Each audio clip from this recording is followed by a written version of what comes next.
76 है 76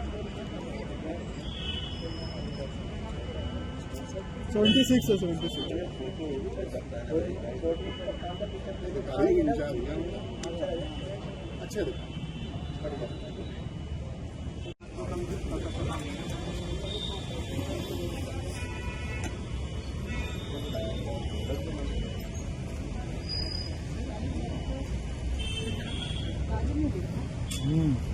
दिखेगा अभी।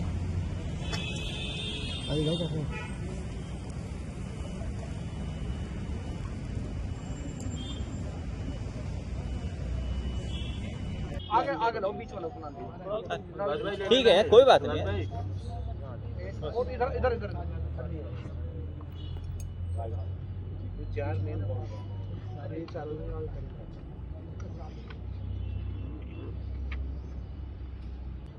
सीआरटी पुलिस और थाना सेक्टर 63 की संयुक्त कार्रवाई में एक यूएस सिटीजन से ठगी करने वाले कॉल सेंटर का पर्दाफाश हुआ है। इसमें टोटल 76 लोगों की गिरफ्तारी सुनिश्चित की गई है और इसमें 4 जो मुख्य संचालक हैं इस कॉल सेंटर के, उनकी भी गिरफ्तारी सुनिश्चित की गई।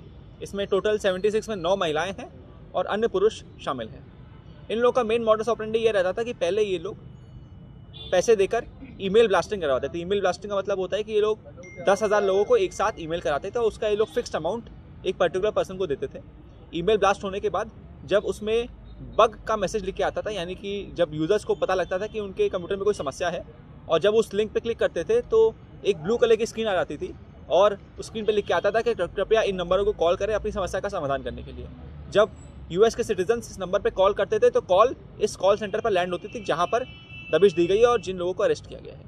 जब ये लोग खुद को माइक्रोसॉफ्ट के रिप्रेजेंटेटिव होकर ये लोग बग दूर करते थे तो उन लोगों का रिमोट एक्सेस ले लेते थे और उनके द्वारा जनरली $99 के मल्टीपल्स में ये लोग पेमेंट रिसीव कर लेते थे। ये पेमेंट जनरली ये लोग गिफ्ट कार्ड के माध्यम से रिसीव करते थे और ये लोग मंडे टू फ्राइडे रात में लगभग 8 बजे से लेकर सुबह तक जो यूएस की टाइमिंग होते थे उस हिसाब से ये लोग काम करते थे और उस टाइम पे ये लोग जो बग का मेल करने के बाद जो कॉल रिसीव होती थी उस कॉल को रिसीव करते थे।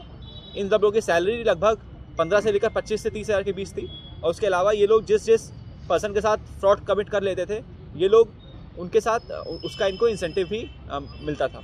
इसके अलावा एक बड़ा फैक्टर है उसमें डेटा कहाँ से मिलता था, क्या वैसे लोग भी कुछ चिन्हित किए उनको भी पकड़े? इन लोगों ने एक यूएस सिटीजन का नाम लिया जिनसे ये लोग जो डार्क वेब से डेटा कलेक्ट करता था और जिसको ये लोग बिटकॉइन में पेमेंट करते थे और बिटकॉइन के बाद वो ईमेल ब्लास्टिंग करवाता था। तो हम लोग ने उस पर्सन को भी अपनी केस डायरी का पार्ट रखा हुआ है। अब तक कितने ठगी कर चुके हो?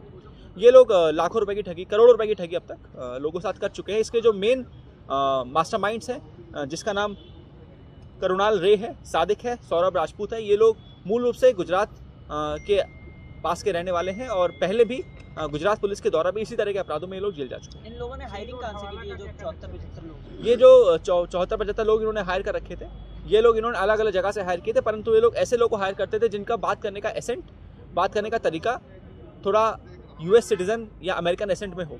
तो लोगों को ठग चुके होंगे लगभग? ये लोग अब तक सैकड़ों हजारों लोग को ठग चुके। सर कब से चल रहा कॉल सेंटर? ये यहाँ पे करीब 1-1.5 महीने से चल रहा था। कोई आरोपी ऐसा भी है? इसमें ये लोग जो पेमेंट्स लेते थे वो कैश कार्ड्स के माध्यम से लेते थे और कैश कार्ड्स अपने इन कैश कराने के लिए लोग हवाला एजेंट्स के माध्यम से जो यूएस डॉलर में लोग कैश कार्ड्स को इन कैश कराते थे और उसके बाद हवाला के माध्यम से ये लोग इंडियन रुपी में पेमेंट लेते थे। तो ये हवाला वाले एंगल से आप लोग जांच कर रहे हैं? बिल्कुल, हवाला में भी हम लोगों के पास इनके कई लोगों के हमें कॉन्टैक्ट और फोन नंबर्स मिले हैं जिस पे हम लोग आगे काम करेंगे। इनमें से कोई आरोपी ऐसा भी है जिसने विदेश में पढ़ाई की हो? हाँ, इसमें भी ऐसे भी हम लोग को पूछताछ में एक ऐसा तथ्य भी आया जिस पे आगे जांच चल रही है। चाइना का भी कोई कनेक्शन है? इस बारे में भी जांच चल रही है।